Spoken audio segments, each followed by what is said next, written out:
नमस्कार, नीताज किचनमध्ये तुम्हा सर्वांचे मनापासून स्वागत आहे। आज बनवणार आहे आपण पिझ्झा। पिझ्झासाठी काय काय लागतं बघूया।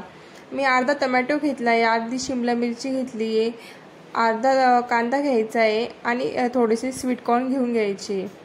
त्यानंतर मी असे बारीक कट करून घेतले, बघू शकता तुम्ही। मी अशा पद्धतीने कट केले। त्यानंतर मी ते रेडीमेड पिझ्झा बेस घेतला आहे, त्यावर मी पिझ्झा सॉस हा लावून घेते। नंतर मी चीज ॲड करते। चीज ॲड झाल्यानंतर मी ते शिमला मिरची लावून घेते। अशा प्रकारे मी इथे शिमला मिरची ही लावून घेते। नंतर मी कांदा ॲड करते।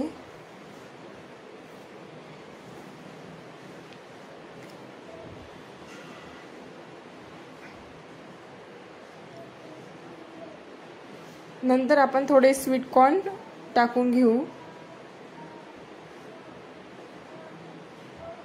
आणि बारीक चिरलेला टोमॅटो देखील आपण लावून घेऊ। मी अशा पद्धतीने पिझ्झावर सगळं टाकून घेतलंय।